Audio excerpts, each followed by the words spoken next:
Καλησπέρα, καλησπέρα. Απόψε θα ανέβουμε μαζί στο θρόνο του Ξέρξη. Πάμε παράδερφε μου, μην κάνεις κάτι. Το έχω αχτή να περάσω από το σειρματίνο δάχτη και τον ήλιο.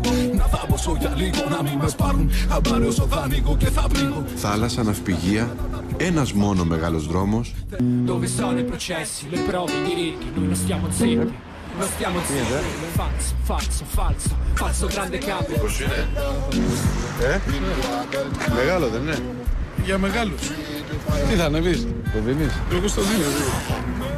Λεφτά έχεις? Ωραίο φαίνεται.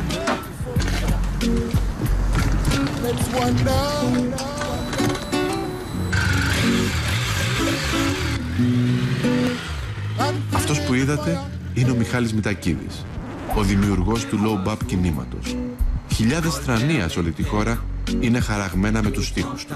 Ας περιπλανηθούμε όμως στα στενά του περάματος και έχουμε καιρό για τους active member. Πάμε σαν διψασμένα πουλιά.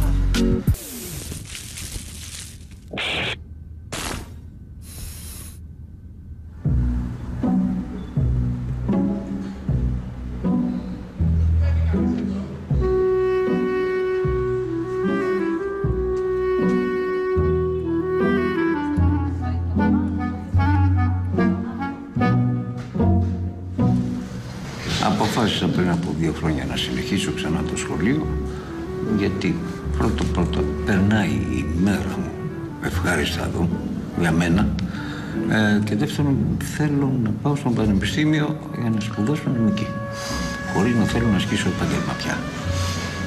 Είμαι συνταξιούχος.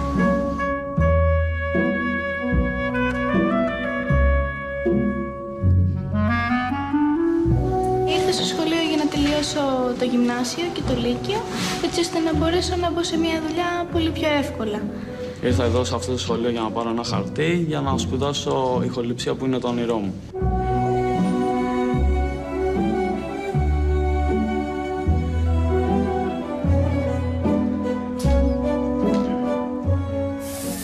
Να ξαναγίνουμε φτωχοί, όπως ήμασταν πάντα. Όπως οι ήρωες των παλιών αναγνωστικών, που οι γιαγιάδες έμοιαζαν με γιαγιάδες και όχι με συνταξιούχες πόρνες, όπου οι μπαμπάδες επέστρεφαν το μεσημέρι για να καθίσει όλη η οικογένεια στο τραπέζι, ενώ η γάτα και ο σκύλος περίμεναν στοικά να έρθει η σειρά τους. Να μάθουμε να χρησιμοποιούμε τα κουλά μας χέρια σε δουλειές όπως η μεταποίηση ρούχων, οι υδραυλικές και σχετικές εργασίες. Να απαγορευτεί διαρροπάλου των γκαζών, που για μας τους πρώην φτωχούς δεν σημαίνει απολύτως τίποτα.